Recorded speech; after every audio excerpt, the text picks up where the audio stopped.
À tous et à toutes, bienvenue à la troisième session du cycle sur la découvrabilité du livre africain francophone.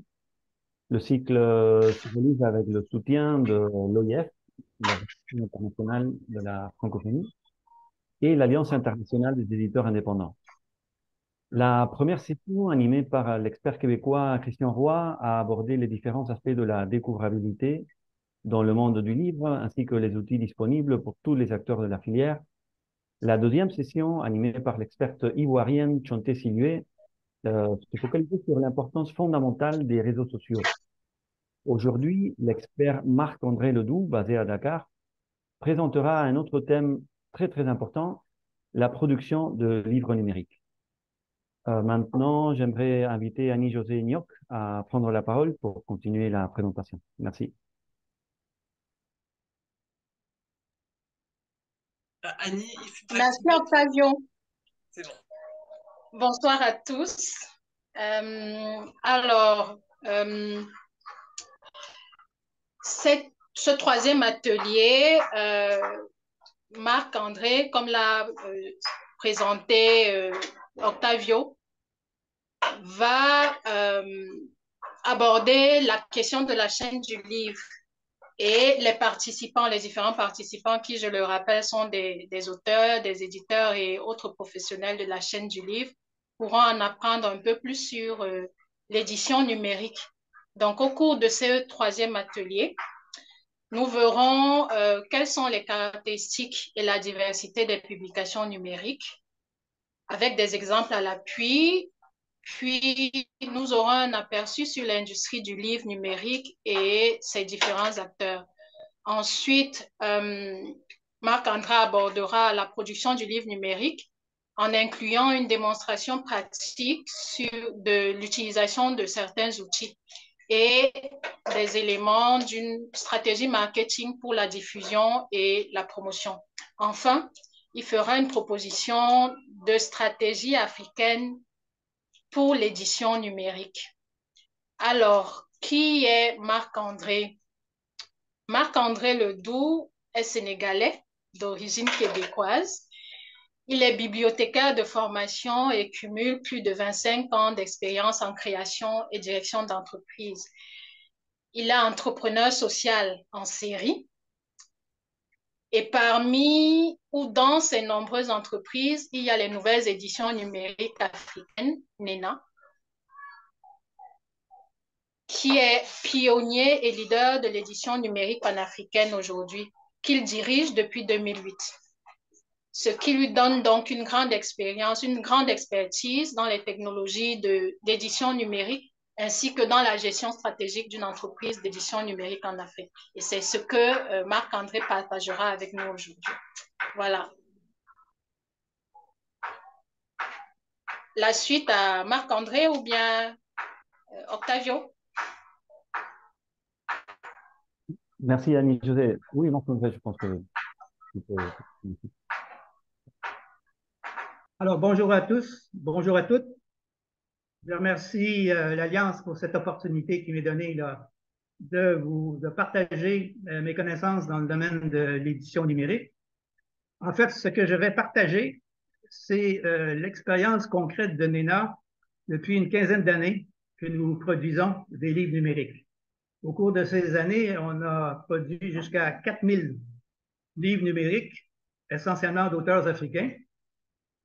La plupart, on les a produits de A à Z, certains partiellement, des livres numériques dans tous les domaines et dans tous les genres, ce qui nous donne vraiment, je pense, une expérience concrète. Et donc, ce qu'on va vous dévoiler en quelque sorte, c'est notre procédurier à NENA. C'est nos façons de faire basées sur une expérience concrète. On est d'autant plus content de partager ces connaissances-là que comme on le disait tout à l'heure, on définit comme une entreprise sociale. C'est-à-dire notre but fondamental, notre mission, c'est de pérenniser, numériser, diffuser le patrimoine écrit de l'Afrique.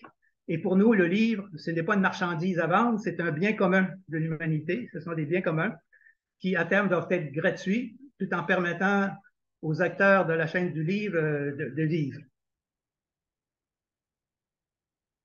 Donc, je vais vous présenter les bases de la production de livres numériques, mais outre le transfert de connaissances, mon but aussi, c'est de développer le désir du livre numérique.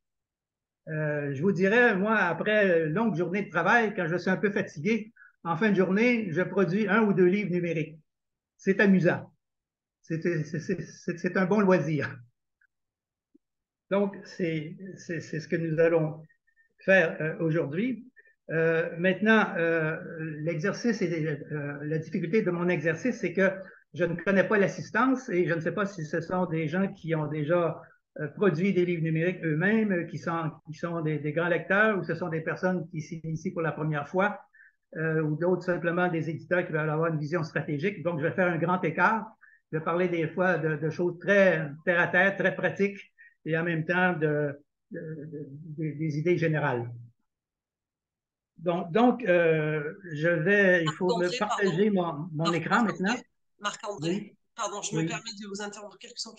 Est-ce que vous pensez que vous avez un magnifique faisceau de lumière qui arrive derrière, mais qui est un peu gênant? Est-ce que vous pouvez vous décaler un tout petit peu vers la droite? Non, vers moins. En fait.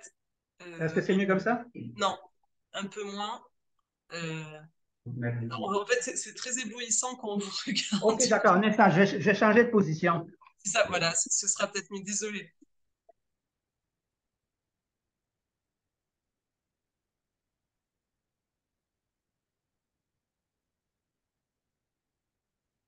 Désolé de vous interrompre, hein, vraiment. Ce sera plus confortable, je pense, pour vous suivre. Voilà, parfait. Ouais. Là, c'est mieux? Ouais, impeccable. Merci beaucoup. Parfait. Là, c'est moi qui ai le faisceau de lumière dans les yeux, mais je vais me débrouiller. Un instant, il faut que je trouve ma... OK. J'ai rien pour faire ça. C'est pas grave. OK. Donc, on peut démarrer. Il faudrait partager mon écran. Donc, je peux partager mon écran? Oui, bien sûr. Oui, bien sûr. OK. Donc,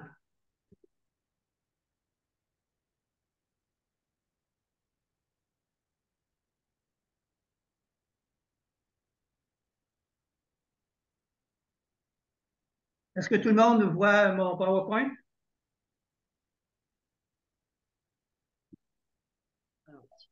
Pour l'instant, non.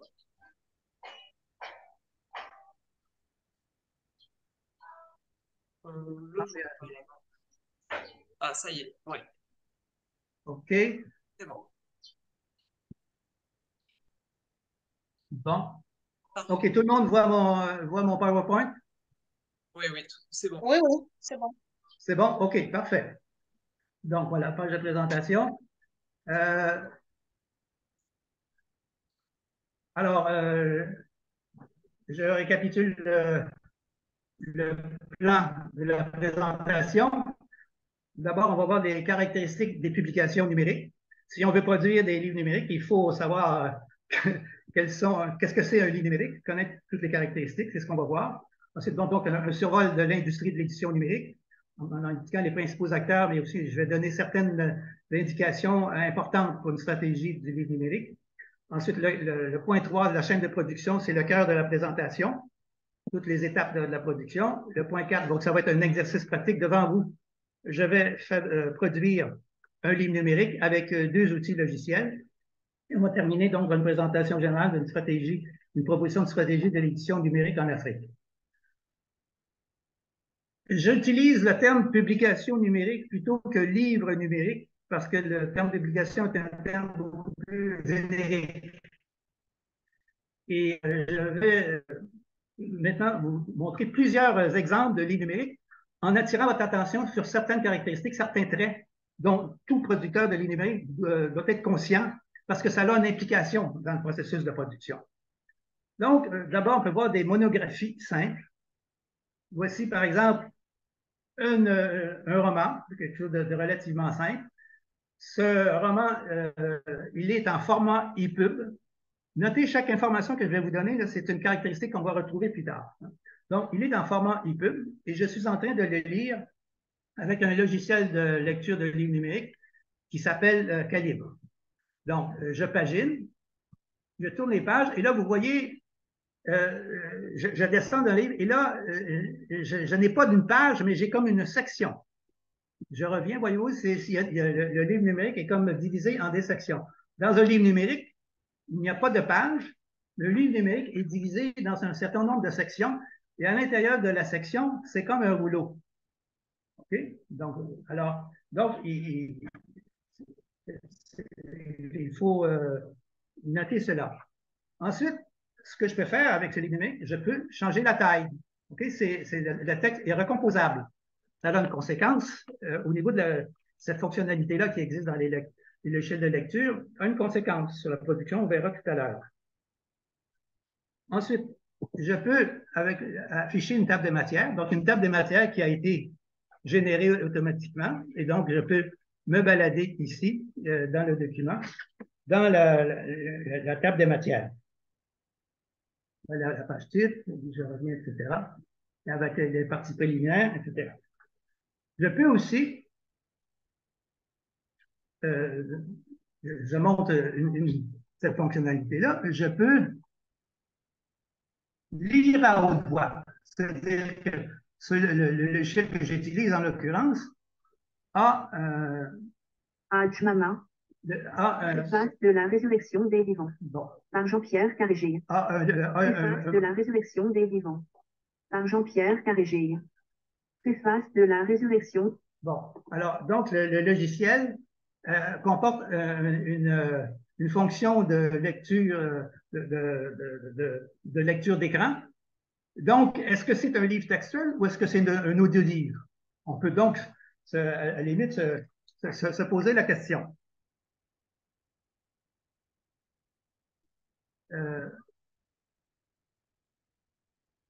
Ensuite, voici d'autres exemples. Là, maintenant, je vais montrer des monographies structurées. Alors, je vais vous montrer un essai. Et là, la lecture en ce moment de ce livre se fait en ligne. Je suis en ligne en ce moment. Je ne lis pas sur mon ordinateur, je suis connecté sur le site de la Librairie numérique africaine. Et là, je suis devant un livre numérique que je lis avec mon navigateur. Et ce livre numérique-là est en format HTML. Il n'est pas HTML5, il n'est pas en format EPUB. Vous pouvez, une autre caractéristique ici, je clique ici, vous voyez que la table des matières, je l'ai à deux endroits. Je l'ai à gauche ici, mais j'ai aussi la table des matières à l'intérieur du texte. Donc, j'attire votre attention parce que c'est justement, ça fait partie des décisions éditoriales qui peuvent être prises.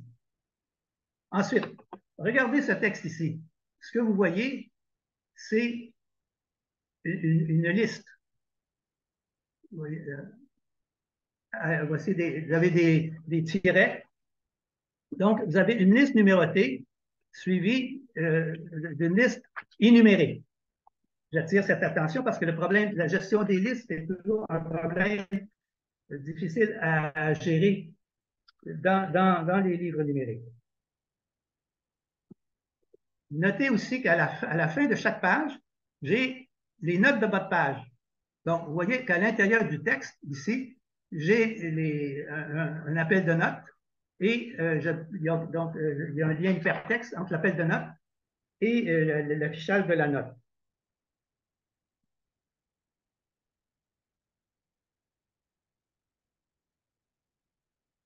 Je reviens sur mon PowerPoint. Je vais montrer un autre exemple de monographie structurée. Ici, on a affaire à quelque chose de très complexe, qui est une loi, le Code général des impôts sénégal en l'occurrence. Donc, vous voyez la structure très, très hiérarchique.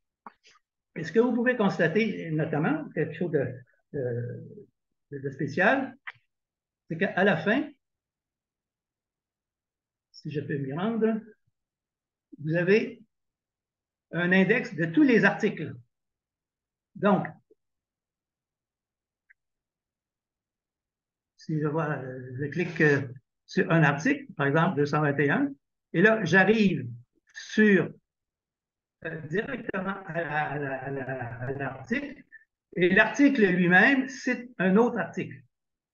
Donc, qu'est-ce que je vous montre là? C'est des listes très spéciales pour naviguer et des liens hypertextes à l'intérieur du document.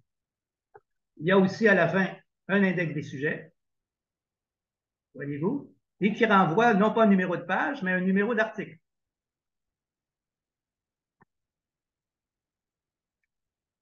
On peut faire aussi évidemment la recherche plein texte.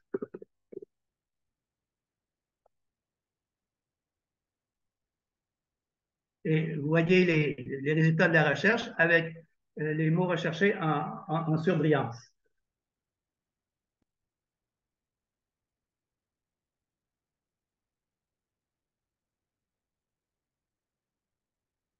Et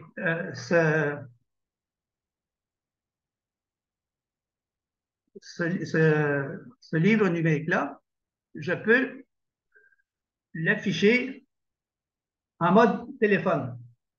Là, j'affiche sur l'écran de mon ordinateur la façon dont le même texte pourrait apparaître sur un téléphone. Je reviens sur d'autres exemples de types de publications numériques. Dans des articles de revue. Quand on est dans un univers numérique, ça a le plus de sens de publier des articles individuels que des revues au complet. Alors, dans cet article de revue,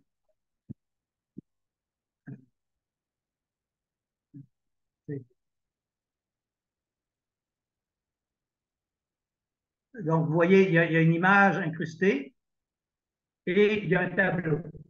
Donc, ces objets-là peuvent se trouver à l'intérieur du livre numérique. Ici, j'essaie de déplacer ça ici. Alors, ce que je vais vous montrer, c'est ceci. Ce qu'il y a c'est la possibilité de faire la traduction automatique en ligne. Y a-t-il des Finlandais dans la salle? Auquel cas, je vais vous faire une version en finnois du livre, du texte qui est là. Bon, peut-être que le finnois est un peu long à traduire. Je vais le mettre. Donc, il y a une traduction automatique qui normalement se fait là.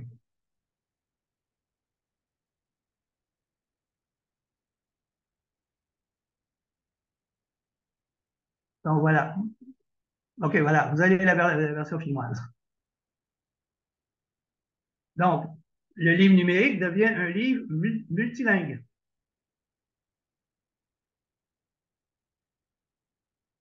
Je reviens. Alors là, je vous ai montré des articles de revue, on va maintenant des numéros complets de revue. Alors, ici, ce que vous avez, c'est une revue complète qu'on a déjà publiée. Et là, ce qu'on a ici, c'est un livre numérique qui est au format PDF interactif. Donc, vous avez ici, cliquez sur la table des matières, cliquez ici, et là, vous avez la table des matières de l'article en particulier, et vous avez des boutons de navigation qui vous permettent de revenir à la table des matières et de vous balader ainsi à l'intérieur du livre numérique.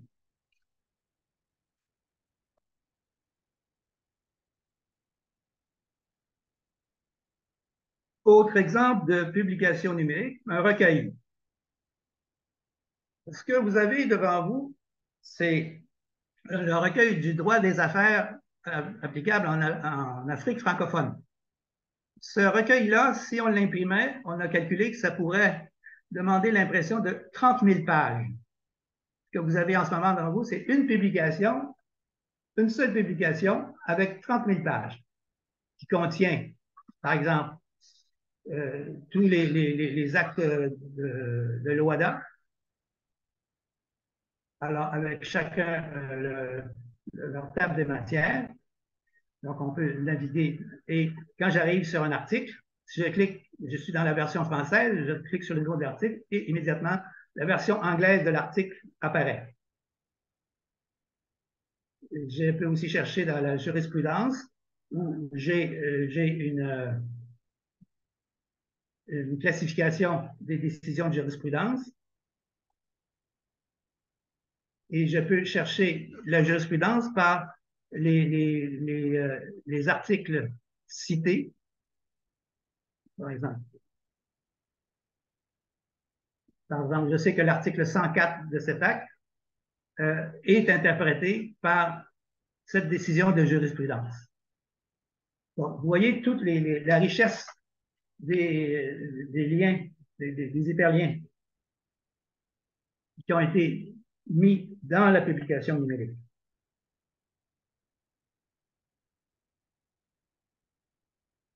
Autre exemple de publication numérique, un livre accessible. Alors, ce que vous avez devant vous, c'est comme un PDF, mais c'est un PDF qui doit être lu par une personne non-voyante. Les non-voyants aveugles utilisent des logiciels de lecture d'écran comme NVDA. Ils sont habitués à utiliser ces outils qui font en fait une synthèse vocale du texte qui apparaît à l'écran. Mais l'élocution est très rapide et pour des voyants, c'est inaudible, mais les aveugles développent une acuité auditive que nous n'avons pas.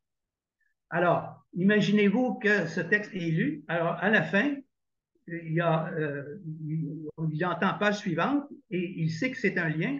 Et avec un clic quelconque sur son écran, il peut aller à la page suivante. Là, cette page suivante-là apparaît et puis là, on lui dit table des matières, il clique sur la table des matières et là, il arrive au niveau les plus supérieurs de la table des matières. En l'occurrence, ici, c'est le Code des obligations civiles et commerciales du Sénégal. Donc, il descend ici tranquillement à l'intérieur de la hiérarchie de la table des matières. Et finalement, il arrive à un article. Et vous voyez que la page est quasiment vide. C'est parce que quand on lit, nous, les voyants, on fait une pause après chaque phrase ou après chaque paragraphe. On ne lit pas de façon continue. Alors, il ne faut pas que la lecture pour l'aveugle soit continue. Il faut qu'il y ait comme des grains de lecture avec une espèce de pause et le trait qui est là, quand il est interprété par le logiciel de lecture, introduit une pause. Je peux vous dire que ce livre numérique-là a été fait en collaboration avec des non-voyants et dont les deux sont des juristes, un juriste de haut niveau et qui nous a dit qu'il n'avait jamais eu autant de facilité à lire un livre qu'avec le livret que nous avions fait. Autre exemple de publication numérique, un didacticiel. Un didacticiel, pour nous, c'est comme un livre numérique, mais dont l'objectif principal, c'est d'être intégré, de servir à une formation. Alors, vous avez ici les leçons, dans la table des matières à gauche.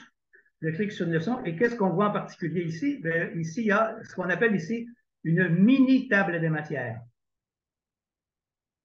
Donc, il y a la table des matières globale, il y a une mini table des matières. Et à l'intérieur de ce document-là, en l'occurrence, on a beaucoup de liens vers des ressources externes.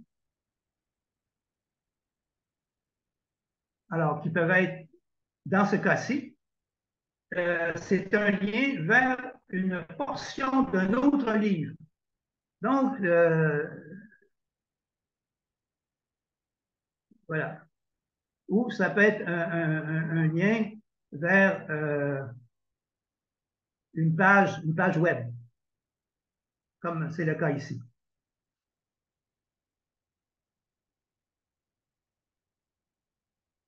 Bon. Je suis l'explication. Notez aussi qu'ici à gauche, outre la table des matières, on a ici ce qu'on appelle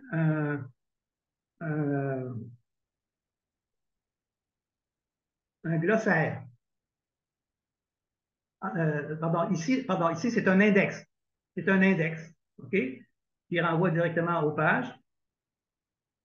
Et ici, vous avez un glossaire, donc un genre de dictionnaire spécialisé de termes utilisés dans ce didacticiel, qui en l'occurrence, vous avez pu remarquer, c'est un didacticiel qui porte sur l'entrepreneuriat social. Ce didacticiel, notamment, est intégré dans un module d'apprentissage en ligne sur l'entrepreneuriat.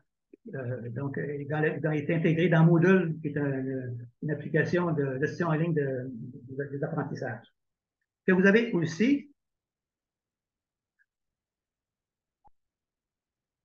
si je peux arriver à bien, laissez-moi y arriver. Je vais ici à la leçon 4. Et vous voyez ici, j'ai une petite flèche à droite. Cette flèche-là, c'est le point de départ de ce qu'on appelle un parcours. Quand on lit un livre, d'habitude, on dit, bon, on lit du début à la fin. Dans un livre numérique, on peut suggérer au lecteur de lire les livres dans un certain ordre, différent de celui dans lequel le livre a été produit. Et on peut limiter la lecture uniquement à certains passages. Donc, ce parcours est pour les gens pressés, par exemple. Donc, il ne traite pas de tous les sujets, mais on se balade à l'intérieur d'un parcours. À l'intérieur des textes aussi, on peut avoir des renvois. J'en ai un ici, là, quelque part.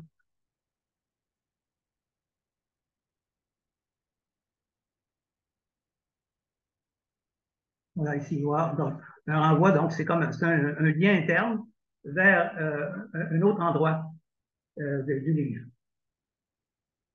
Et à la fin de ce livre, vous avez ici les ressources documentaires. Vous attendez une bibliographie. Non, ce n'est pas une bibliographie, c'est une mini-bibliothèque. Donc, les livres associés à cette formation-là sont mis dans les ressources documentaires de cette formation-là. Et là, on arrive à un livre complet sur le sujet. En l'occurrence, je me fais un peu de publicité parce que c'est un des livres que j'écris sur l'entrepreneuriat social. Je poursuis sur les exemples de livres numériques. Donc, livret multimédia. Bon, voici un exemple de bande dessinée. Que j'ai oublié de vous montrer tout à l'heure, c'est dans le logiciel, c'est qu'il y avait aussi une vidéo YouTube qui était incrustée dans le livre. Livret de liseuse. Alors, vous connaissez peut-être les liseuses qui sont un équipement de lecture numérique, mais qui ont une certaine taille d'écran assez spécifique. Et l'expérience montre qu'ils peuvent, sur des liseuses, ça se lit, mais c'est pas nécessairement idéal. Alors, nous, à un moment donné, on a fait ce qu'on appelle des livrets PDF pour liseuses adaptés directement, précisément à ce genre d'équipement. Et on a un de nos partenaires qui a mis des livres scolaires de cette façon-là, nos livres scolaires que nous avons faits et qui permet à des enfants dans les écoles de lire leurs œuvres au programme avec des liseuses avec lesquelles l'école s'est équipée. Alors, vous voyez, la taille de l'écran est faite en fonction de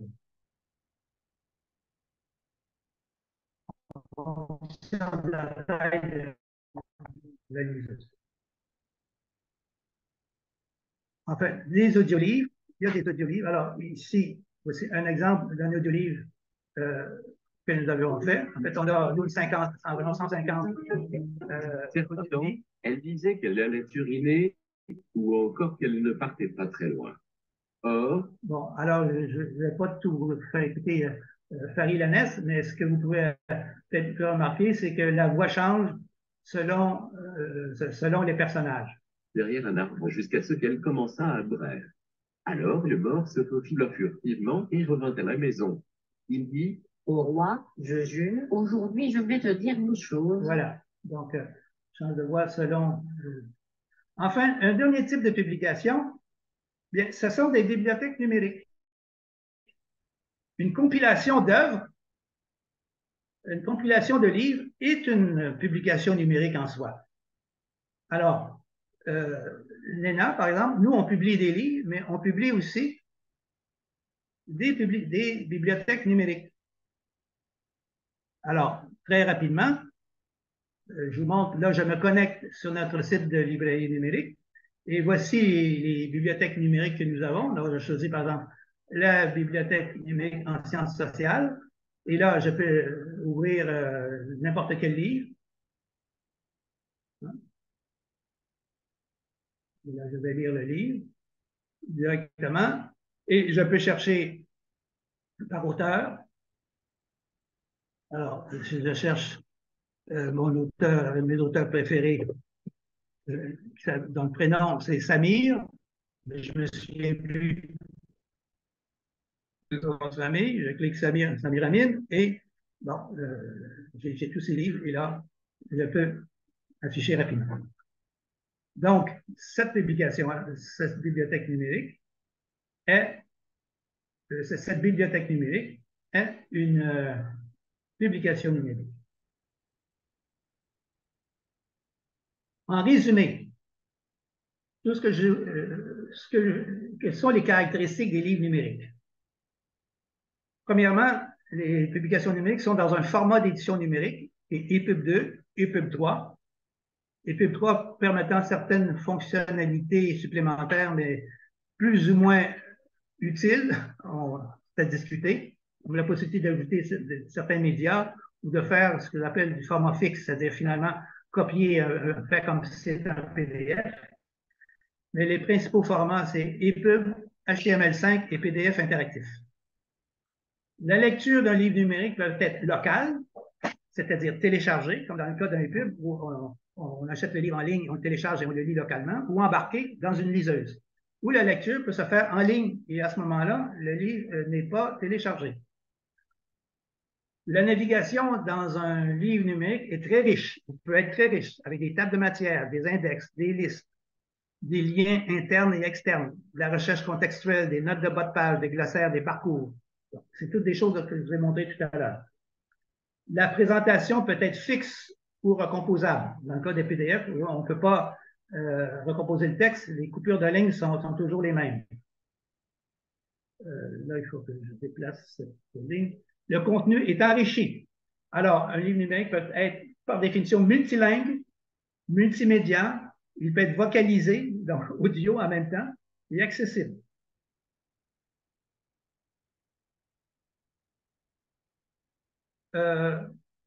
Les livres numériques peuvent être des compilations interreliées, c'est-à-dire que contenir plusieurs œuvres mélangées ensemble. Par exemple, dans le cas d'un recueil, on mélange jurisprudence et loi, ou un réseau de livrelles, comme je vous ai montré, avec le didacticiel ou des bibliothèques. La lecture de livres numériques comporte beaucoup de fonctions. On peut annoter, copier-coller, faire des recherches web depuis le contenu. Je n'ai pas montré ça davantage tout à l'heure, mais le logiciel de lecture numérique comme Calibre tout à l'heure fait ce genre de choses-là. Un livre numérique peut être lu sur ordinateur, sur mobile ou sur liseuse. Et un livre numérique a deux modèles économiques, et ça, il faut bien comprendre ça c'est très difficile, il nous semble, d'arriver à comprendre dans l'industrie. C'est le modèle de l'achat individuel, qui est celui que l'on connaît très bien dans le domaine de l'imprimé, ou celui de l'abonnement, qui convient particulièrement, évidemment, aux bibliothèques numériques. Alors, le livre numérique possède un certain avantage. Des avantages, je les mentionne rapidement. Une accessibilité rapide, permanente et universelle. Il n'y a aucune rupture de stock. Il y a les fonctionnalités de lecture. Permet de faire connaître de nouveaux auteurs et œuvres en fonction de tous les liens hypertextes qui peuvent être mis dans les livres. Il incite à la lecture. Ça, c'est des enquêtes qui ont démontré ça. Reste la question du confort de lecture. là-dessus, c'est certain que l'imprimé a peut-être un avantage, mais avec la liseuse, le confort de lecture est vraiment équivalent. J'aborde maintenant le deuxième point de la présentation, l'industrie du livre numérique. Alors, ici, je vous montre un petit schéma qui est évident, mais qu'il faut peut-être rappeler. Qui sont les acteurs dans la chaîne du livre numérique? Évidemment, à l'origine, il y a les auteurs. Les auteurs peuvent aller directement, être en relation directe avec les utilisateurs s'ils font de l'auto-édition. Mais en général, ils vont faire affaire avec un éditeur numérique qui, lui, une fois qu'il a produit des livres numériques, va faire affaire avec un diffuseur qui va solliciter des librairies numériques pour acquérir les œuvres de l'éditeur, ou l'éditeur numérique va passer directement à un distributeur numérique qui est essentiellement un entrepôt de livres numériques qui est accessible aux libraires numériques qui sont des revendeurs ou fait affaire avec des bibliothèques qui rendent les livres accessibles à leurs utilisateurs. Je n'insiste pas plus là-dessus parce que c'est des évidences, mais c'est bien de les rappeler.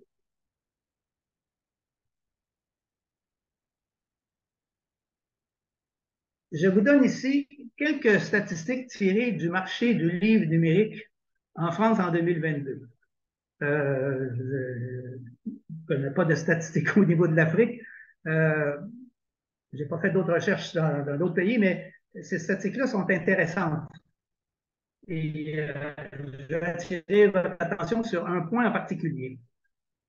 En ce moment, en France, il y a plus de 400 000 livres numériques, plus de 400 000 livres numériques, produits par plus de 1800 éditeurs et plus, qui ont un chiffre d'affaires de 285 millions.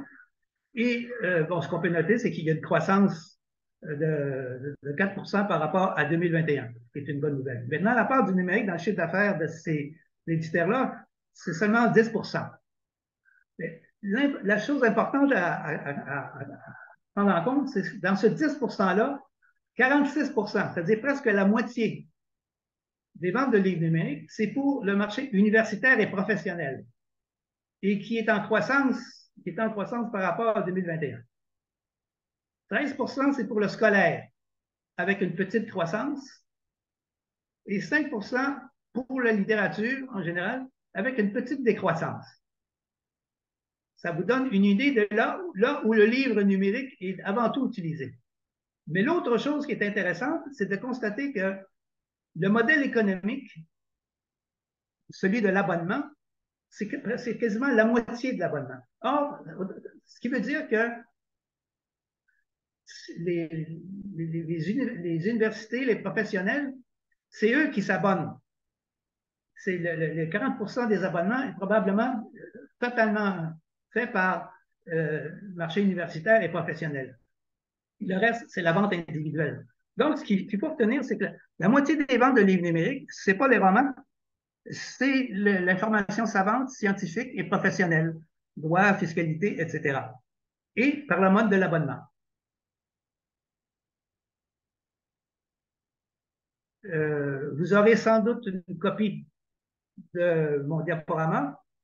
Ici, je vous donne des liens pour permettre de suivre l'actualité de l'édition numérique dans le monde.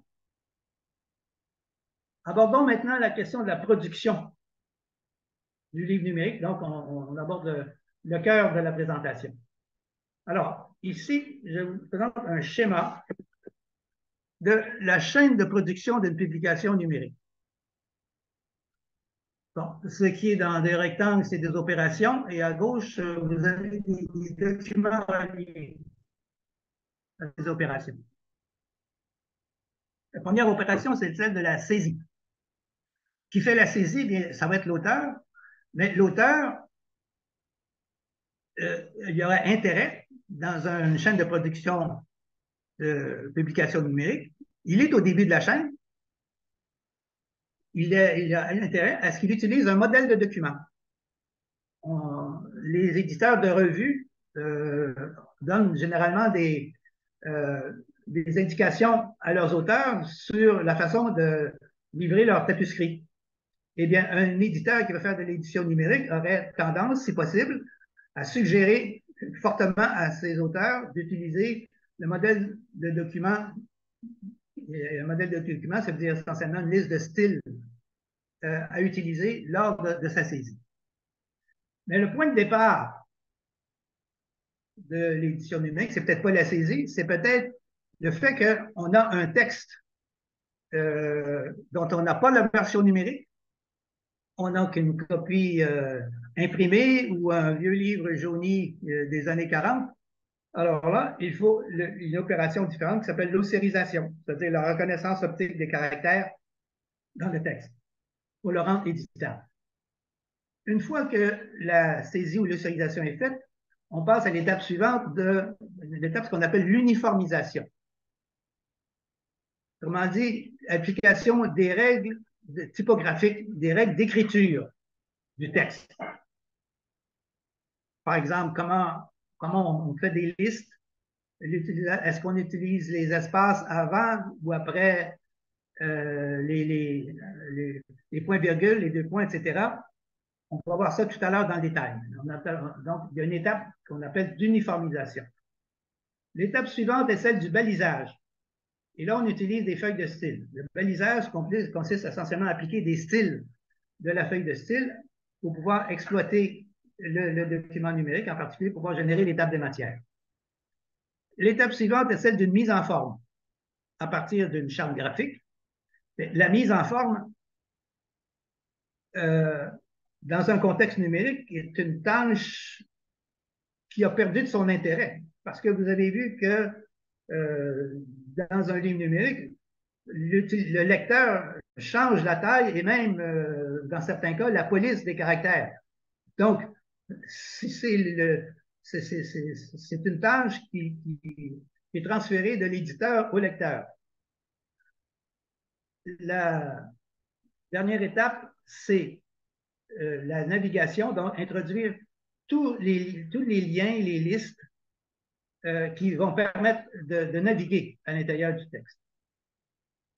Les trois premières tâches, je les ai encadrées et j'ai mis le chiffre 1 dedans. Vous allez voir tout à l'heure pourquoi. 90% du temps pour faire un livre numérique, il est là. Il n'est pas dans la mise en forme, il n'est pas dans la navigation, il est là. Le gros du travail, il est là. Après avoir fait ces étapes-là,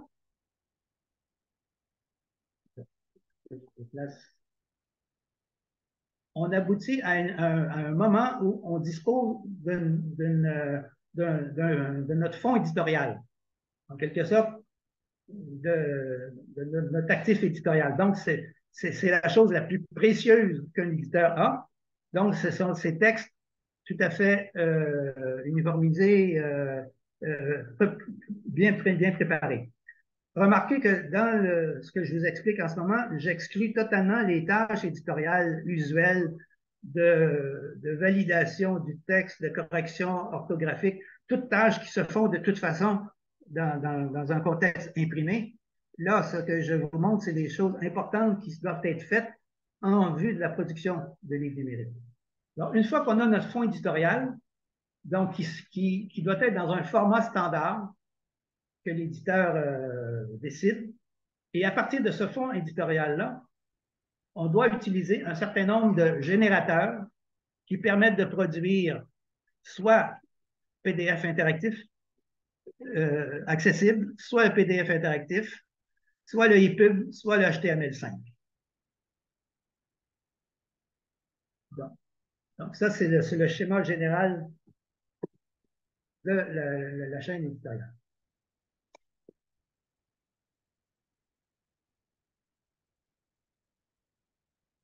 Avec quoi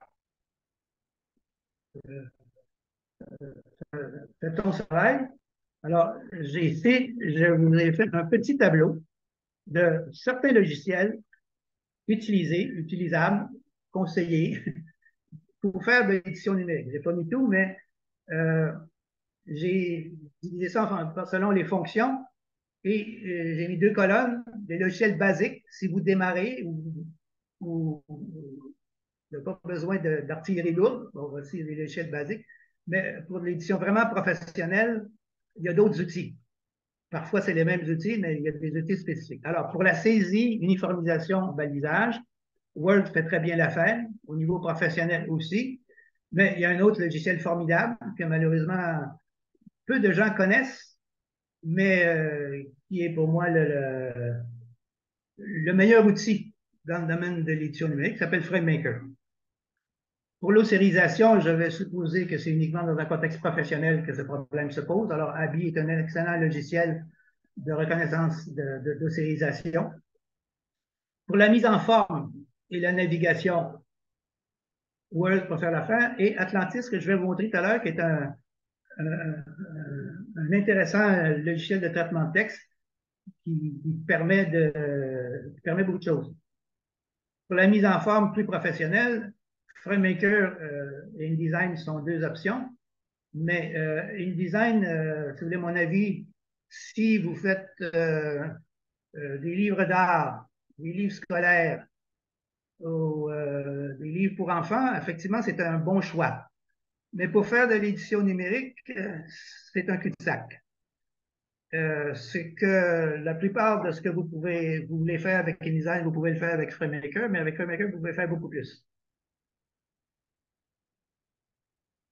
Pour la génération des pubs, au niveau basique, il y a Word, ToEPub et Atlantis, et c'est ces 2 logiciels-là que je vais vous démontrer tout à l'heure rapidement. Pour le niveau professionnel, FrameMaker, InDesign permettent de le sortir, de le faire.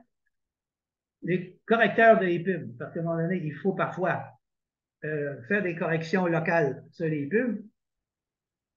Sigil et Calibre sont 2 outils, et les mêmes au niveau professionnel. Pour les générateurs de HTML, Word2EPUB et Atlantis permettent, mais c'est assez limité. FrameMaker a un meilleur résultat au niveau professionnel. Pour les métadonnées, Sigil est un bon outil pour éditer les métadonnées. Au niveau professionnel, en plus de Sigil, il y a Nixedit qui est un outil qui peut être nécessaire si on doit diffuser les métadonnées selon le standard Onyx de métadonnées. Ensuite, pour la sauvegarde, le Dropbox est une excellente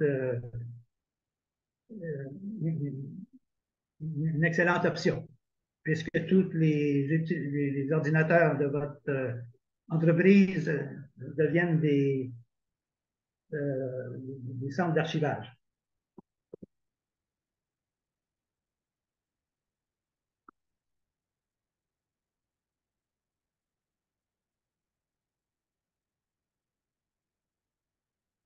Bon, alors, avant de commencer la production de livres numériques, il y a une chose qui est absolument importante. Il faut insister là-dessus. C'est qu'il faut avoir de l'ordre dans ces dossiers et ces fichiers. Tout ce que je vous dis là, c'est vraiment des expériences, c'est le fruit de nos 15 ans d'expérience en production. À un moment donné, parce que vous vous retrouvez rapidement avec beaucoup de fichiers qui sont différents selon leur statut. Le fichier original, le fichier en cours de traitement, le fichier traité, le fichier mis en forme, le fichier de publication, le fichier archivé. Tout ça, c'est le même contenu, mais avec des statuts différents. Et il faut être capable d'identifier le statut de chaque document. Ensuite, les fichiers diffèrent par leur contenu. Il y a le texte, les images, il faut garder à part, les modèles de documents, les métadonnées. Et il faut savoir tel fichier est propriété, en quelque sorte, ou qui opère tel fichier ayant tel statut. Donc, selon que c'est l'éditeur, le documentaliste, l'infographiste, le diffuseur. Donc, c'est très important d'établir des conventions sur la façon de nommer les fichiers et sur la façon de structurer les dossiers. Allons maintenant dans le détail de la préparation, le point 1 que je vous montrais tout à l'heure dans le schéma, la préparation des fichiers. Bon, pour l'acquisition des textes, la saisie originale. Ce qu'il faut, c'est des modèles de documents. Tout à l'heure, je vais vous en montrer un modèle de document. Essentiellement, c'est une liste de styles avec des caractéristiques de formatage particulières. Il s'agit d'avoir tous les styles et uniquement les styles qu'on utilise pour pouvoir faciliter le travail des auteurs.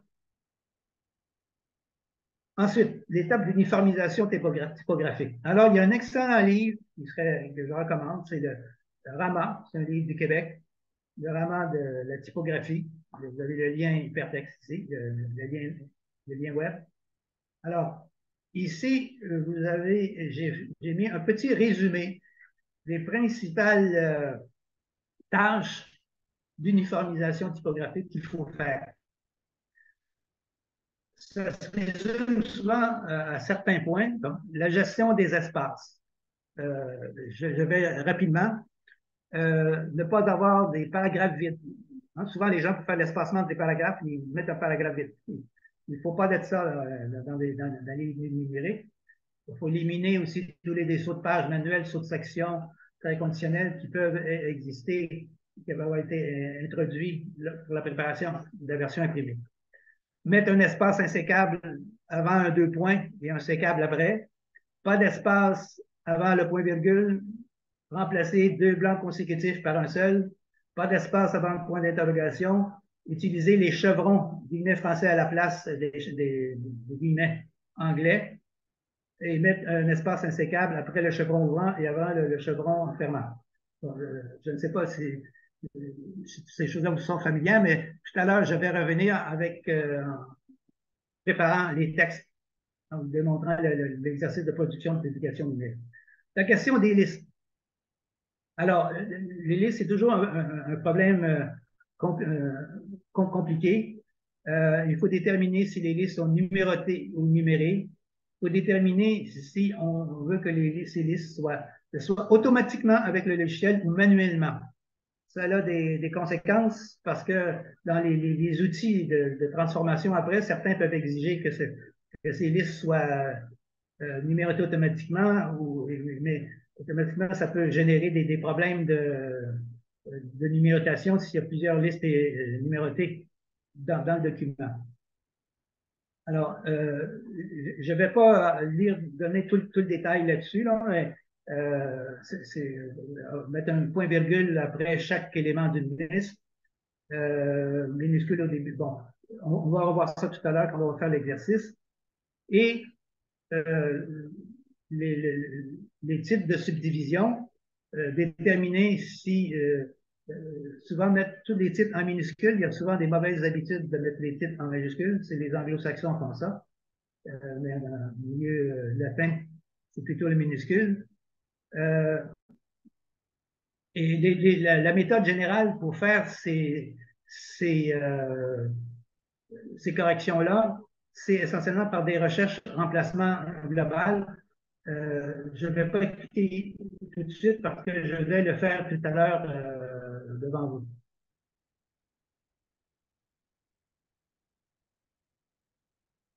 Structuration et balisage. Alors, comment on fait? Il faut ouvrir un modèle de document, copier-coller le texte original à traiter et le renommer avec un autre nom, on va l'appeler balisé. Et ensuite, on applique les styles par la fonction format style. Je suppose que tout le monde avait une connaissance minimale de Word. On n'utilise jamais les boutons de formatage. Et il y a différentes façons de baliser avec des touches de raccourci ou par des recherches remplacement. Je vais aussi tout à l'heure vous en faire la démonstration. Donc, vous aurez ce document-là pour lire plus tard. Bon, il y a d'autres éléments à prendre en compte. Il faut penser au niveau, à un moment, à l'étape 1 des fichiers parties liminaires. Donc, notice de copyright, les logos, les ISBN, vous savez sans doute que quand on fait de l'édition numérique, il faut un ISBN pour l'imprimé et un autre pour le numérique. Le résumé est l'équivalent de la page 4 et la biographie de l'auteur. Pour préparer la couverture, 1600 par 2400 pixels est recommandé avec un ratio de 6 par 8. Vous avez ici un lien vers un site qui facilite la création de couverture de livres, bien que ce soit une esthétique très anglo-saxonne avec beaucoup de couleurs criardes, mais vous faites votre choix. Et il faut préparer tous les médias, les images, les audios, les vidéos, les animations, et même, je n'ai pas d'exemple à vous montrer, mais on peut même insérer des quiz à l'intérieur de l'unité.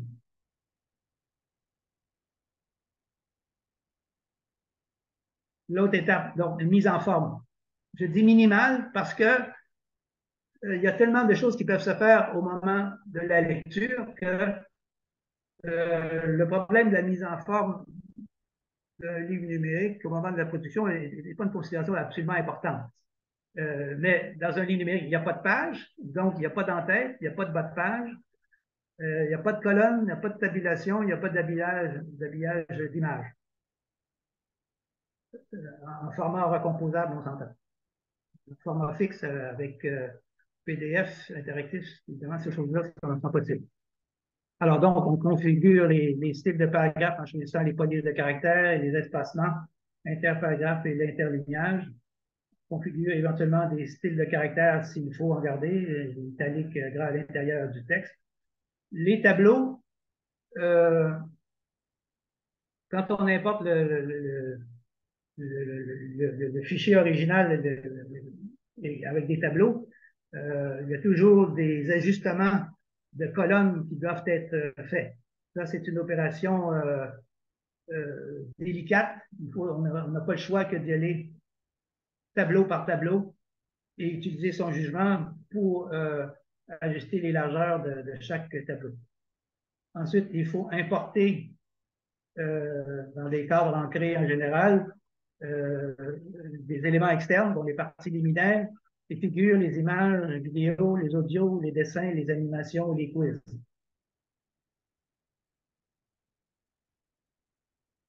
La navigation, bien, au niveau de la production, il faut décider quels sont les éléments que l'on juge nécessaire d'utiliser pour produire la table des matières.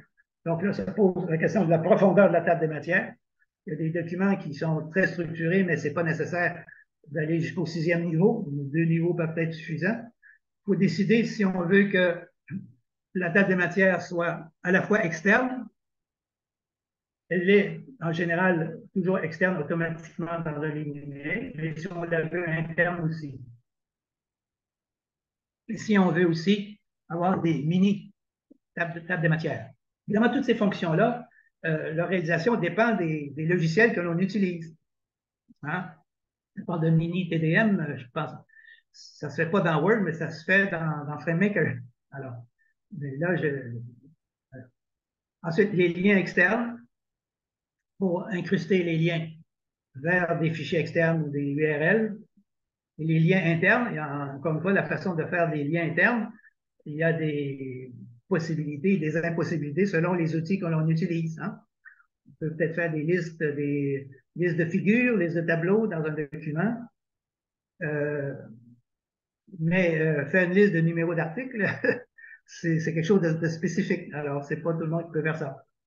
Les renvois, les notes de bas de page, donc s'assurer que les notes de bas de page sont bien ancrées dans le texte avec des appels de notes. Préparer les listes, donc préparer les index des sujets et des auteurs, tout ça, les index de sujets, index d'auteurs, etc., les glossaires, les parcours, tout ça, ce sont des décisions éditoriales à prendre, mais qui évidemment dépendent un peu aussi des outils qui sont utilisés. Je vais maintenant procéder à une démonstration de la production d'un livre numérique. Et je vais faire les opérations suivantes. Je vais faire l'analyse du document original. Ensuite, je vais faire le travail d'uniformisation, le travail de balisage et je vais insérer les compléments. Alors, pour faire cet exercice, j'ai dû choisir un texte que vous connaissez sûrement, qui est du domaine public, qui fait partie de votre culture générale, je suppose, ou j'espère.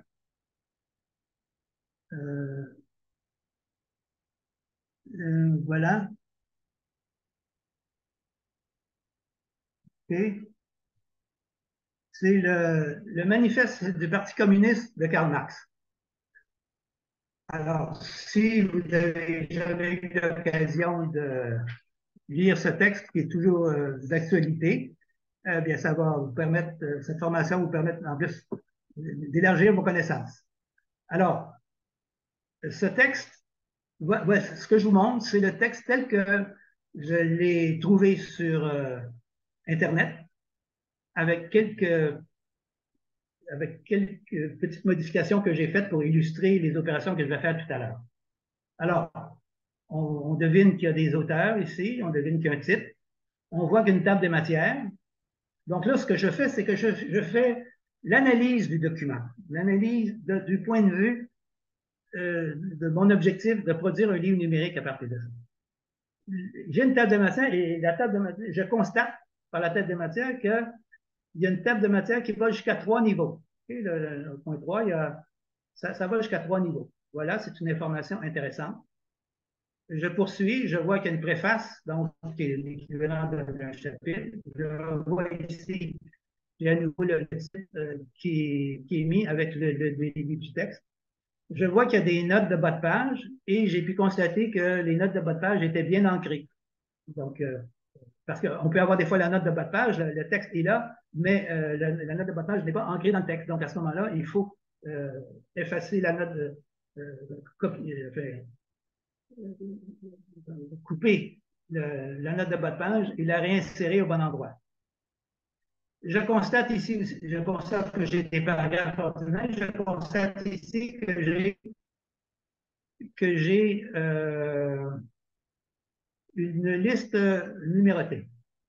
Autre chose ici que je fais, je vais afficher la fonction style de Word. Et ici, quand je clique ici, je vois que ce texte-là a été balisé avec le style H1. Les autres, c'est normal. C'est le style normal. Ici, quand je viens ici, je vois que c'est un style paragraphe de liste. Bon, je note. Ici, je note une marque de paragraphe vide. Je poursuis. Maintenant, je me suis fait quelques repères dans ce texte pour vous montrer ce que je vais vous montrer. Ici, je constate aussi que j'ai une liste numérotée, okay, 1, 2, mais qui est balisée avec le style corps de texte. Autre chose que j'ai remarqué ici, par exemple, j'ai 2 blancs successifs. Okay. Je remarque aussi que ici, j'ai un 2 points, mais qui est collé. Il n'y a pas d'espace avant le 2 points. Donc, j'ai constaté un certain nombre de problèmes qu'il faut corriger. Alors, je vais maintenant corriger ces textes. Alors, comment vais-je procéder? Je vais ouvrir un autre fichier.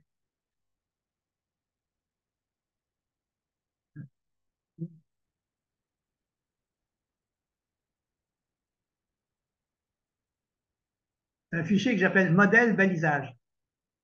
Alors, c'est un fichier vide, mais surtout son intérêt, c'est dans le fait que c'est dans c'est dans la liste de ces styles. Dans la liste de styles. Alors, ce sont typiquement, c'est le fichier qui pourrait être remis à un auteur. Alors, quand on affiche les styles, je vous montre quand même ce petit détail de Word qu'il faut connaître. Je clique dans Options.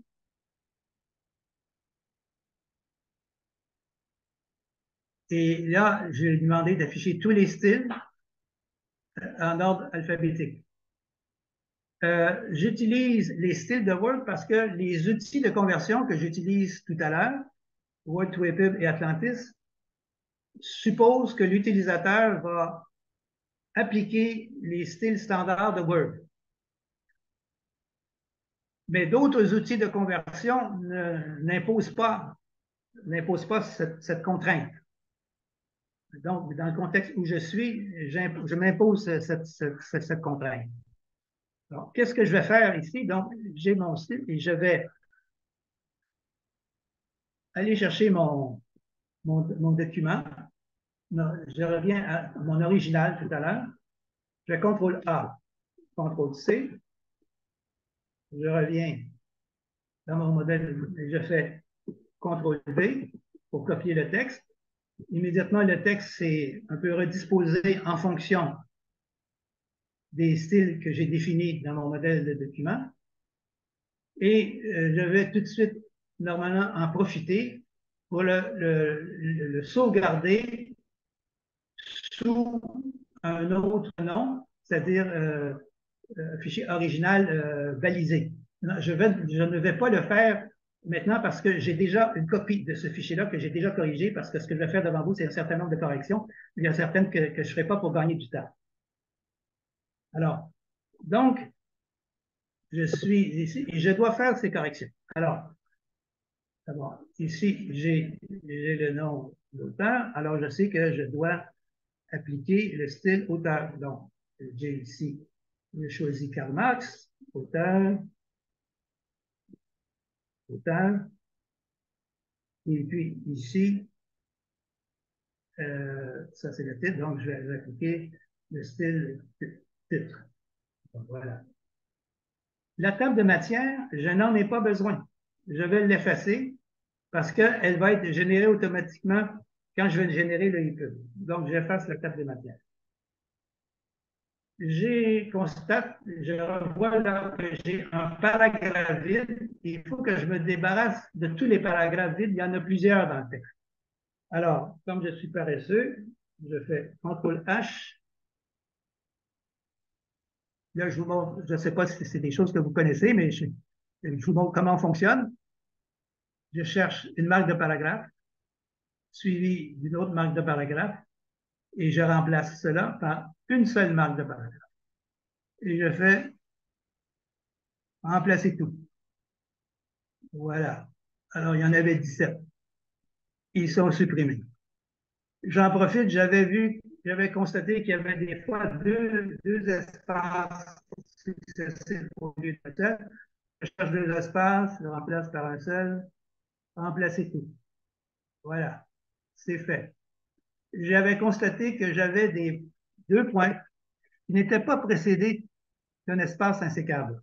Donc, je cherche deux points remplacés par spécial, espace insécable, deux points, remplacer tout.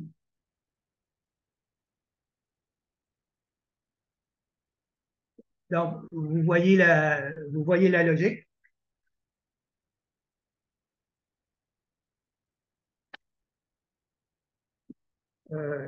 Quelles sont les autres opérations à faire? Laissez-moi regarder mes notes, là.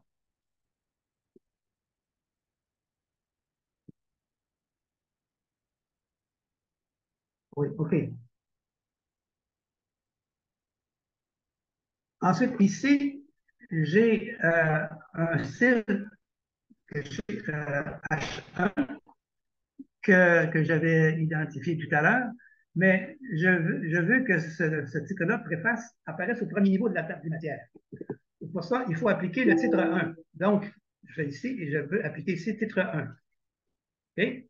Mais ce que j'ai fait, c'est que ce que j'ai prévu, c'est que dans mon modèle de document, le style titre 1, je l'ai associé à une touche de raccourci. Si j'appuie sur Alt et le chiffre 1, j'obtiens le même résultat. Donc, c'est beaucoup plus simple de mettre le curseur ici et de taper Alt 1 sans avoir à se balader dans la liste des styles pour l'appliquer.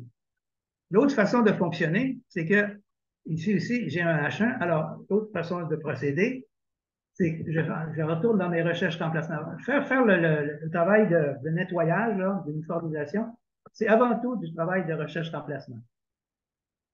Alors, qu'est-ce que je recherche? Je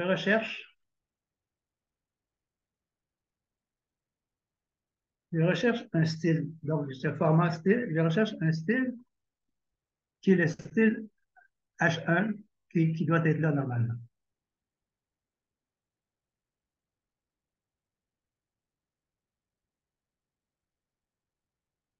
Voilà. Ici, là. Alors, je cherche le style 1 et je dis à Word, remplace-moi le style 1 par le H1. Remplace-moi ça par le style titre 1.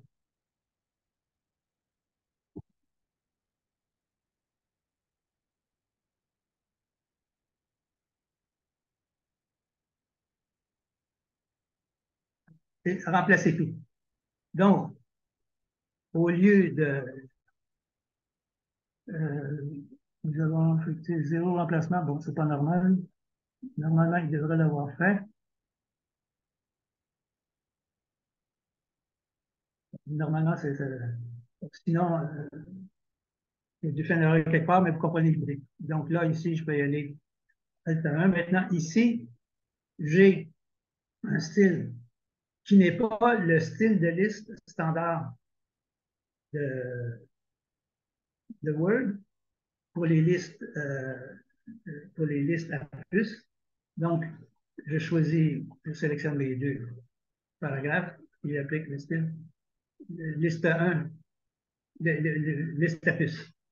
Je fais cela, encore une fois, parce que j'ai la contrainte que les outils de conversion, les outils de génération des pubs que j'utilise exigent que le fichier Word que je traite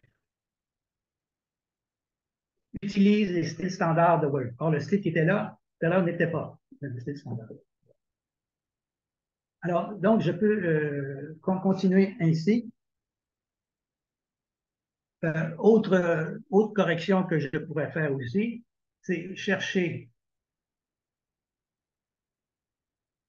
tout ça, de chercher ce que j'ai remarqué, c'est qu'il y avait des guillemets anglais. Il n'y avait pas les guillemets, les chevrons.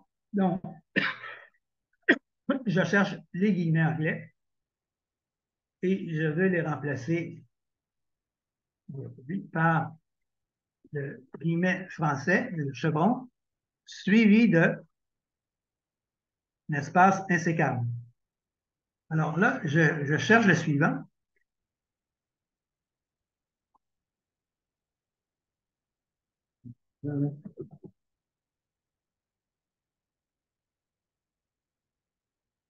Alors, je vois ici, j'ai mon 2 points, OK, je l'ai trouvé. Et là, je peux faire une nouvelle opération. Voilà. Je cherche le suivant. Donc là, je le trouve et je fais le remplacer. Mais qu'est-ce qui se passe? Word s'est déplacé et il a trouvé l'autre guillemet, mais il est le guillemet fermant. Donc, je ne peux pas remplacer le guillemet fermant anglais par un chevron fermant français. Donc, je suis obligé de continuer ma recherche. Ça, c'est la partie fastidieuse. On est obligé de remplacer les chevrons, les guillemets ouvrants par des chevrons ouvrants, et ensuite faire les chevrons, les guillemets fermants, les remplacer par des chevrons fermants.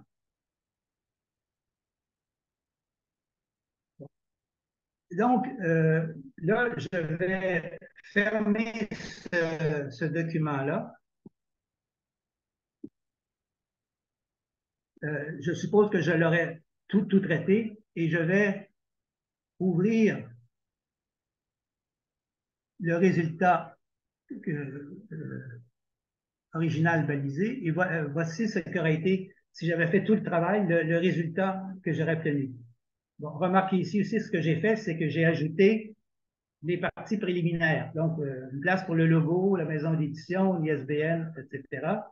Et donc, j'ai ajouté la partie préliminaire, résumé biographie, la préface, etc. Alors, le texte commence, voilà, il va y aller ici. Bon. Et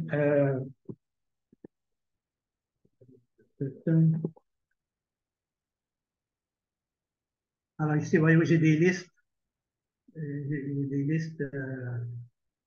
qui ont été balisées correctement. Donc, c'est le résultat de mon travail d'uniformisation et de balisage. Je peux maintenant passer à l'étape suivante, qui est de produire des livres numériques.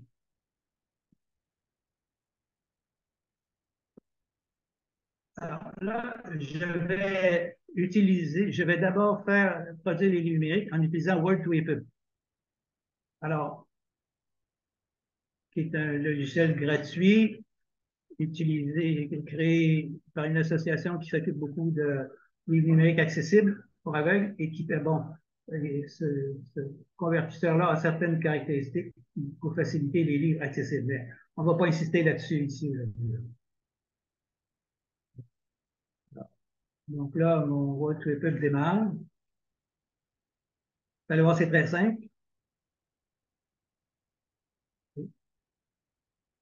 Et là, il me demande de choisir le texte, le fichier totalement nettoyé, uniformisé, balisé. Je l'ouvre.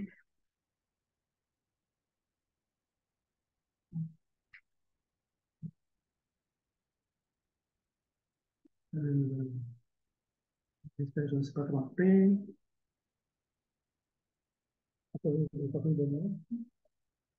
Je vais juste annuler là parce que j'ai peut-être fait une erreur de choix de fichier.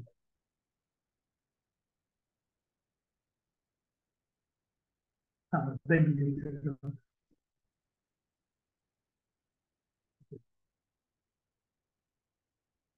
Bon, là, Word2EPUB analyse, et là, je dois entrer certains paramètres. Je dois le mettre en mode avancé. Alors ici, j'ai différents onglets qui me permettent d'entrer des métadonnées. On peut entrer les métadonnées ici, mais on peut les entrer plus tard avec Sigil. Et au minimum, il faut avoir le titre et l'auteur. D'ailleurs, ces informations-là peuvent être entrées dans Word aussi. Ensuite, j'ai un onglet couverture. Il faut donner la couverture. Alors, je clique ici, il faut inclure la couverture dans le document et je dois choisir la couverture. J'avais déjà préparé la couverture. Je l'insère. Ensuite, il y a certaines options, mais qu'on ne considère pas ici. Là.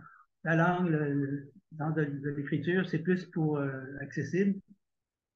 Pour la pagination, c'est une caractéristique liée au livre accessible parce que dans certains cas, il faut mettre l'équivalent du numéro de page de l'imprimé du livre correspondant au livre numérique. Donc, on dit qu'il n'y a pas de numéro de page. L'apparence. Alors, il y a des feuilles CSS qui permettent donc de contrôler l'apparence finale du livret dans le EPUB, mais il y a des modèles déjà tout donnés qui sont satisfaisants, donc je prends le Word2EPUB CSS, mais sachez que si vous connaissez là-dedans, vous avez un informaticien qui peut jouer là-dedans, vous pouvez modifier ça. Ici, et les niveaux de titres, il vous montre déjà les titres qu'il a, les éléments de table des matières, donc vous pouvez faire comme une espèce de vérification. Vous voyez qu'effectivement, ça correspond. Et puis ici, voyez-vous, au chapitre 3, ben, j'ai niveau H2, puis j'ai des H3. Voilà. H1, parce que quand on l'importe, le titre 1 est converti en H1. Donc, et là, je fais OK. Et là, il fait la conversion EPUB. Oui, c'est une opération ici qui est assez simple.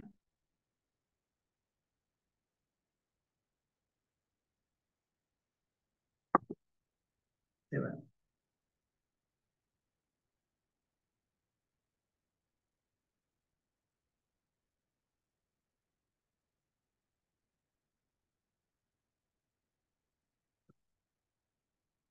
L'ouverture prend un peu de temps. Ça s'en vient.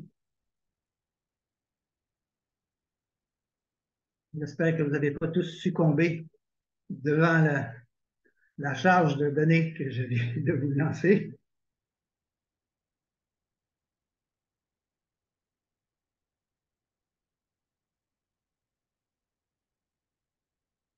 En attendant, je peux aller dans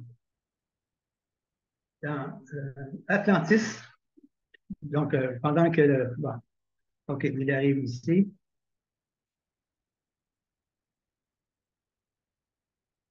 Donc là, ce que vous avez devant vous, c'est le livre numérique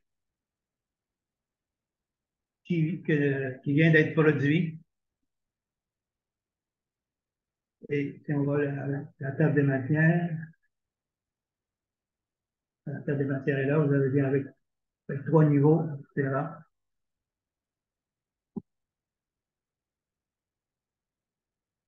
Et puis, à l'intérieur ici, il y avait des liens hypertextes qui ont été, des liens web qui ont été conservés. Donc, ce qu'il fallait démontrer.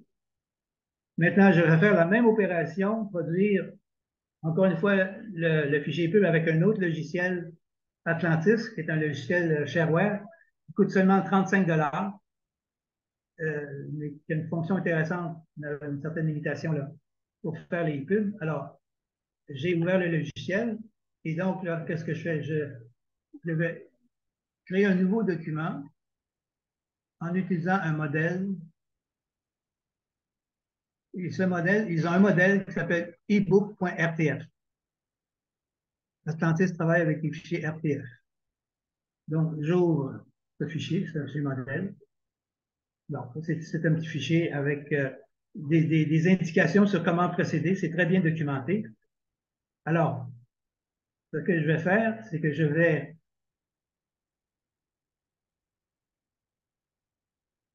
ici, je vais supprimer la couverture et à la place, je vais insérer, importer la couverture que j'avais. Surtout la couverture.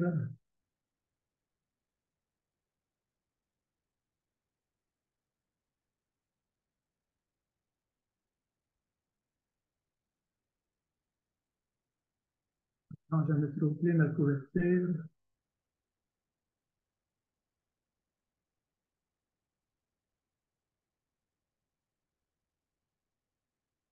Pour ma couverture.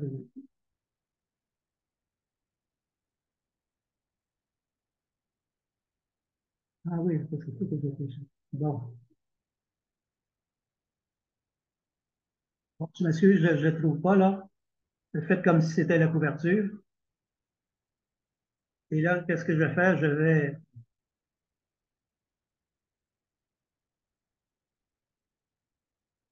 effacer tout le texte donc, qui est là, enfin, le texte de démonstration.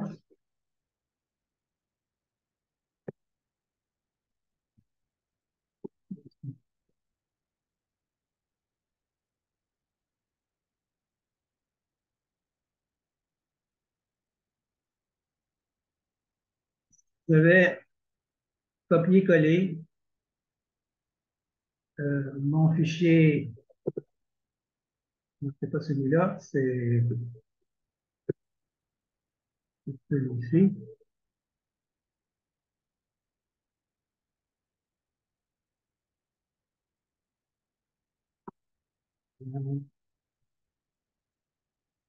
Et là, vois qu'il prend du temps.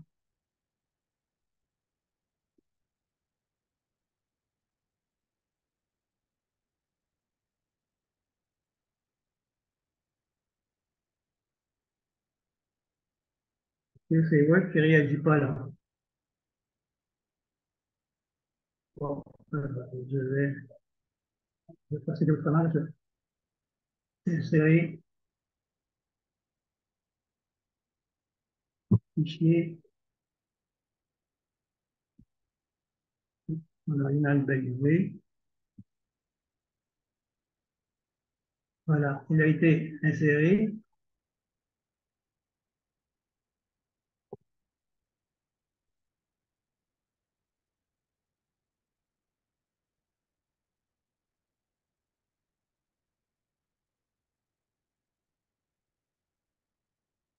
Et après, c'est là. Ça, c'est les parties préliminaires.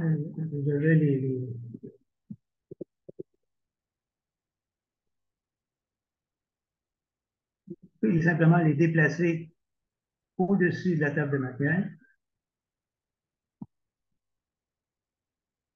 Et ici, la table de matière, tout de droit, et table de matière actualisée. Il a généré automatiquement la table de matière parce qu'il a utilisé tous les titres 1, titre 2, titre 3 pour la générer. Donc là, j'ai créé un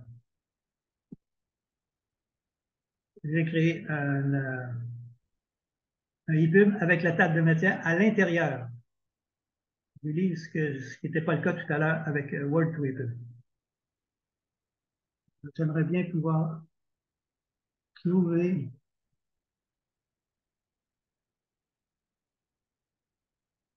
la couverture. Peut-être que c'est pas possible. Il ne peut pas disparaître comme ça.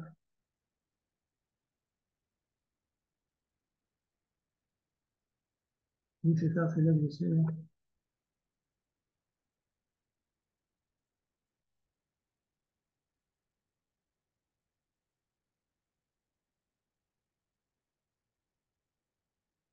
Bon, écoutez, c'est pas bloquant, là.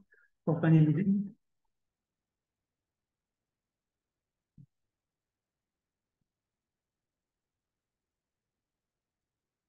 Ah oui, c'est ça. Ah, dans la peur, je l'ai au bon endroit. Merci. Voilà. Bon, mon image est affichée. Bon, voilà.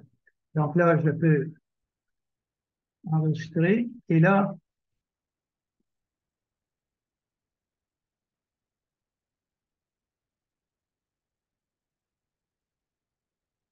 j'enregistre mon fichier. Et là, maintenant, pour générer les pubs, enregistrement spécial, enregistré comme e-book. Excellent. Bon, et là, je peux à nouveau euh, remplir j'ai des options, entrer des métadonnées immédiatement.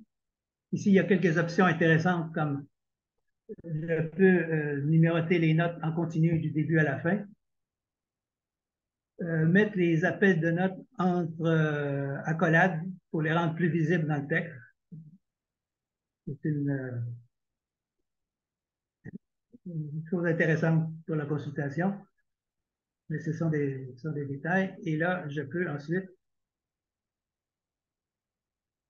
enregistrer. Là, il va me générer le EPUB que je devrais trouver.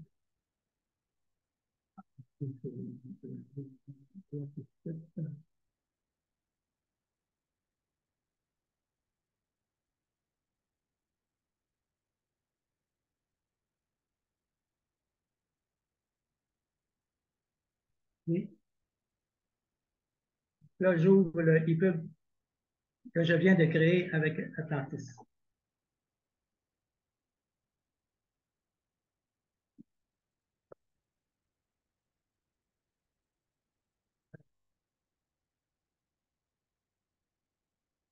avec la table des matières à l'intérieur et que j'ai aussi à l'extérieur.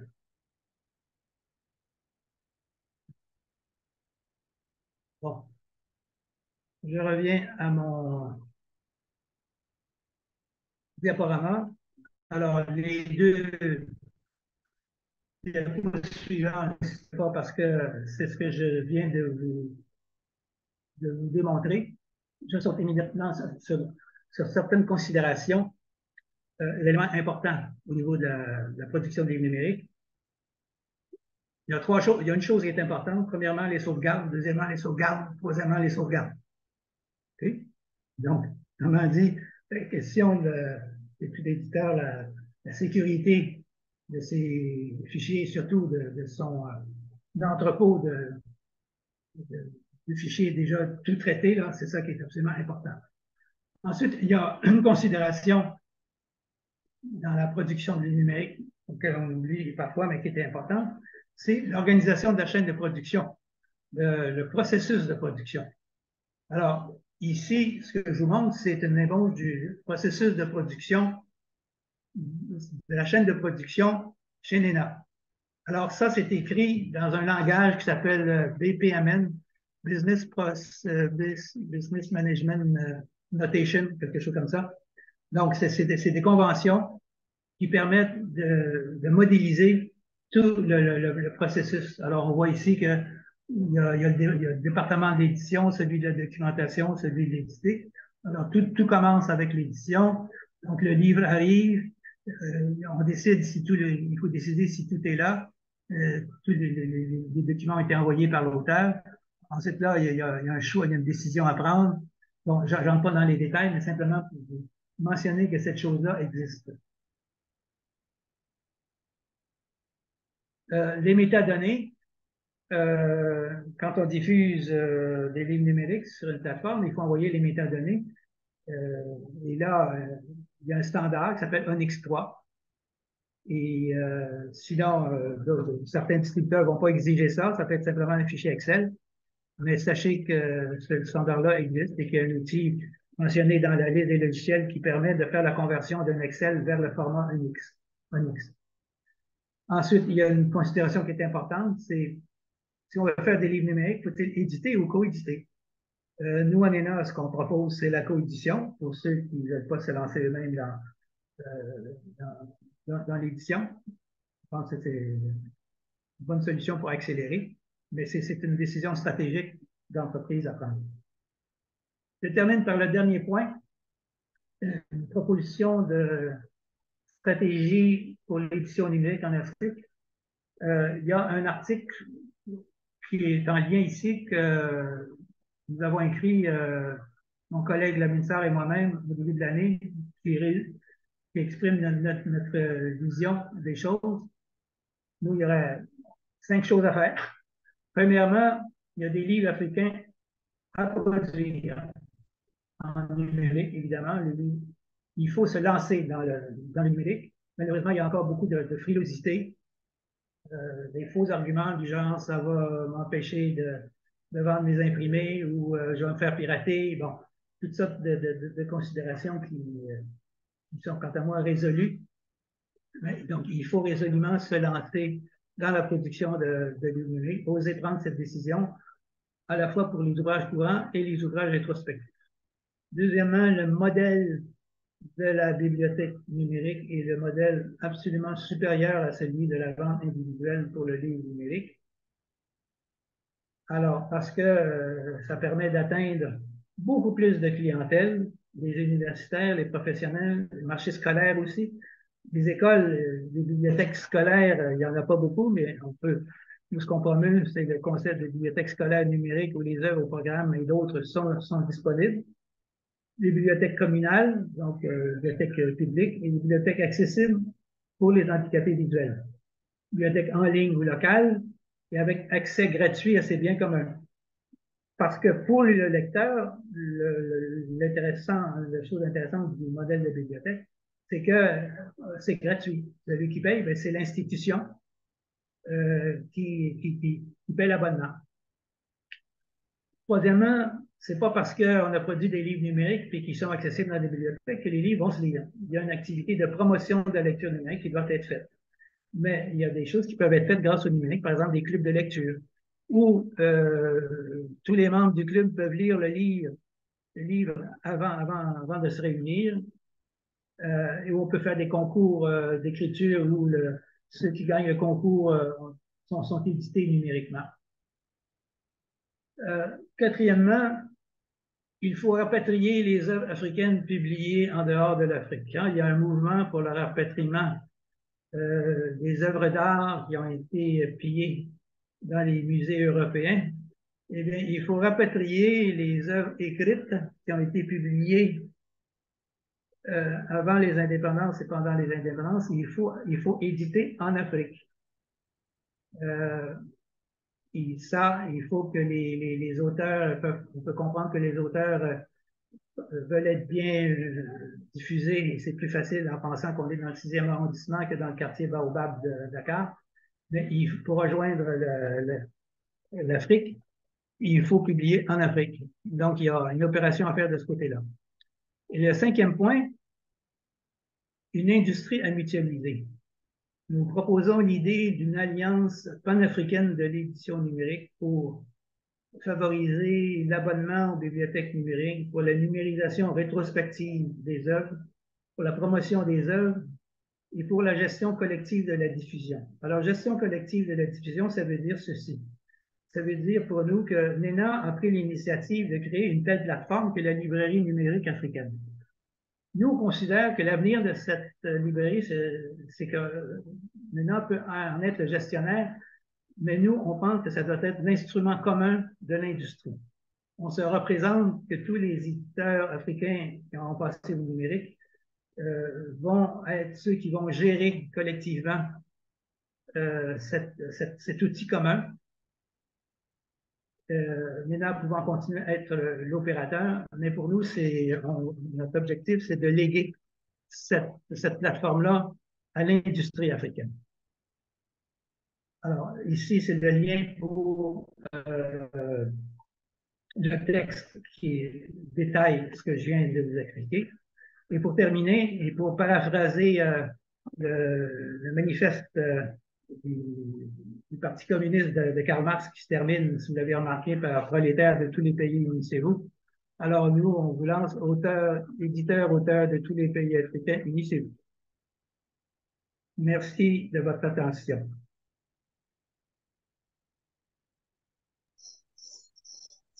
Merci à toi, Marc-André. Merci beaucoup pour... Merci pour ce moment de partage qui était intense, bien chargé. Beaucoup de contenu à assimiler en 2 heures de temps. Je crois qu'on a fait le tour là.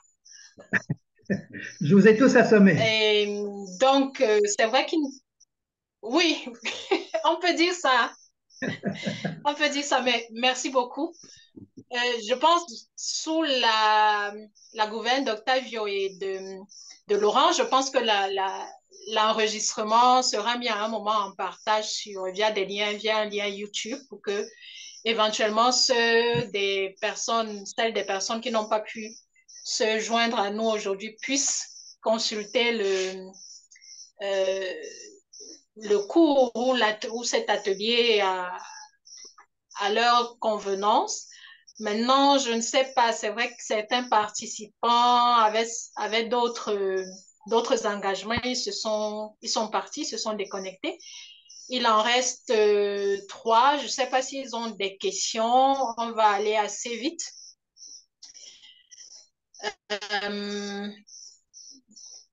Est-ce qu'il y a des questions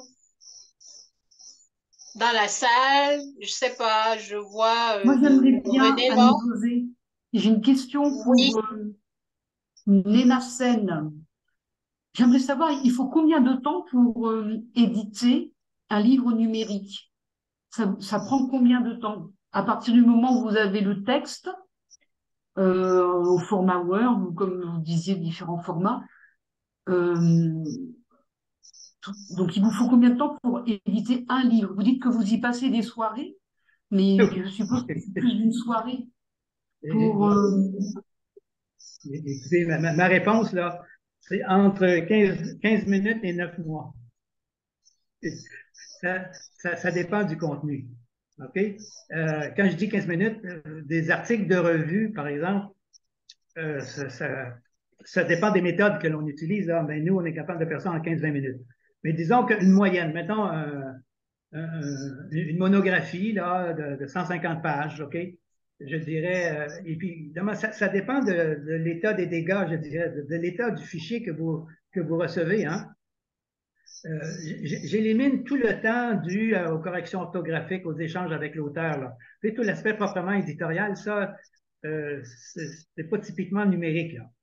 Une fois que le texte est là, les opérations que j'ai faites, je dirais qu'en une journée, on peut arriver à faire ça au moins là.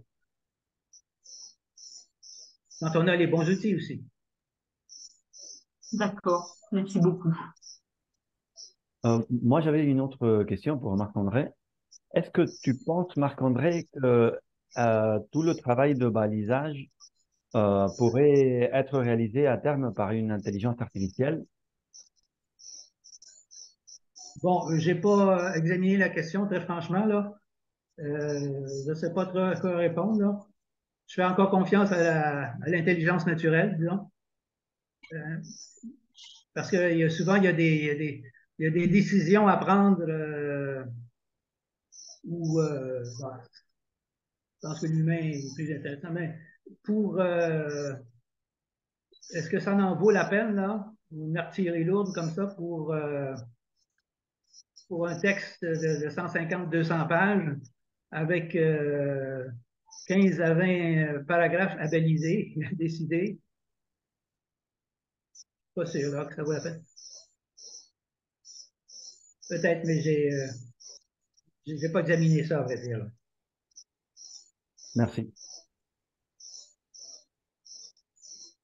D'autres questions, préoccupations? Alors, s'il y en a pas, moi, j'avais quand même une question. J'avais aussi une question pour Marc-André. Oui. On a vu que toi, tu es entrepreneur social. Ça s'entend. Maintenant, je voulais savoir quelle différence tu fais entre est-ce que pour toi, l'édition numérique telle que tu nous l'as présentée serait une entreprise sociale, contrairement à l'édition classique? Et l'autre question derrière, ce serait l'investissement, de savoir quel est l'investissement au départ pour se lancer dans l'édition numérique. Bon, la première question, le fait d'être une entreprise sociale n'a aucun rapport avec le fait de faire de l'imprimé ou du numérique, là. Le fait de faire du numérique ne fait pas qu'on est social okay. Le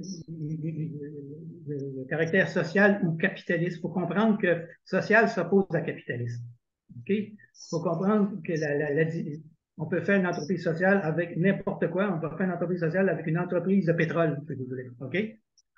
L'essentiel, c'est quand on est une entreprise sociale, l'objectif, c'est la mission sociale avant l'augmentation indéfinie du capital, ce qui veut dire qu'on fait quand même des bénéfices, mais essentiellement de façon optimale pour que la mission sociale soit d'abord réalisée avant l'enrichissement en France. Puis deuxièmement, c'est un fonctionnement démocratique à l'interne.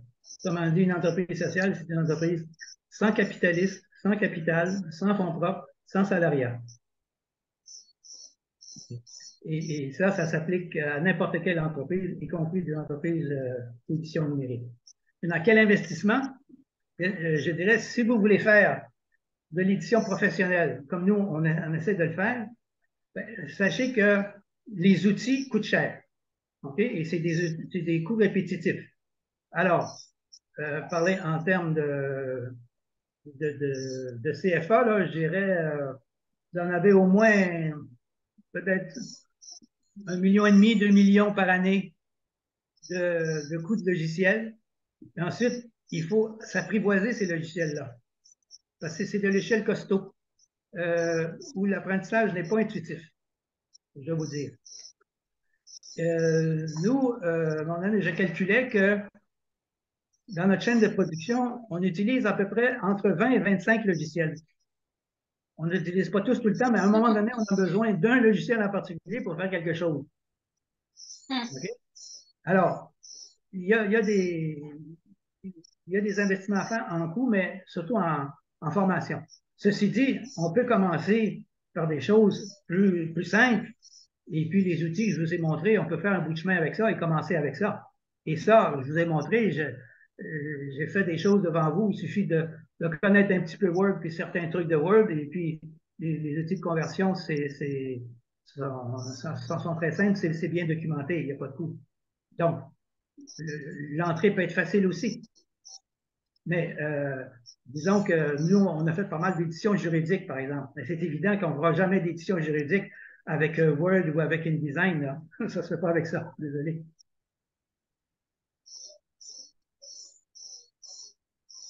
D'accord, c'est compris, merci. C'était par rapport au fait que, en général, il est possible que cet aspect-là soit une barrière à l'entrée pour certains éditeurs. Donc, je pense qu'il était assez important de parler de ça. Alors, s'il n'y a plus de questions, je pense que je vais peut-être donner la parole à Laurence. Octavio est en train de partir. Oui, merci beaucoup Annie-Josée, merci beaucoup Marc-André. Je vois juste dans le chat un commentaire de René Lorzou qui dit « Je souhaite publier la version numérique d'un des albums de ma maison d'édition. Donc, je souhaite rester en contact avec vous dans la perspective d'une coédition puisque vous avez une expérience à partager en la matière. Donc, évidemment, on pourra transmettre le contact de Marc-André pour que les partenariats puissent se faire suite à cet atelier. Certainement. Il faut nous mettre en contact, là. Tout à fait, tout à fait. OK. J'envoie votre mail à René Laure dans la foulée, par mail. Voilà. OK, ben voilà, ça c'est intéressant. Merci vraiment infiniment à tout le monde. Je ne sais pas si Véronique... Je vais arrêter l'enregistrement.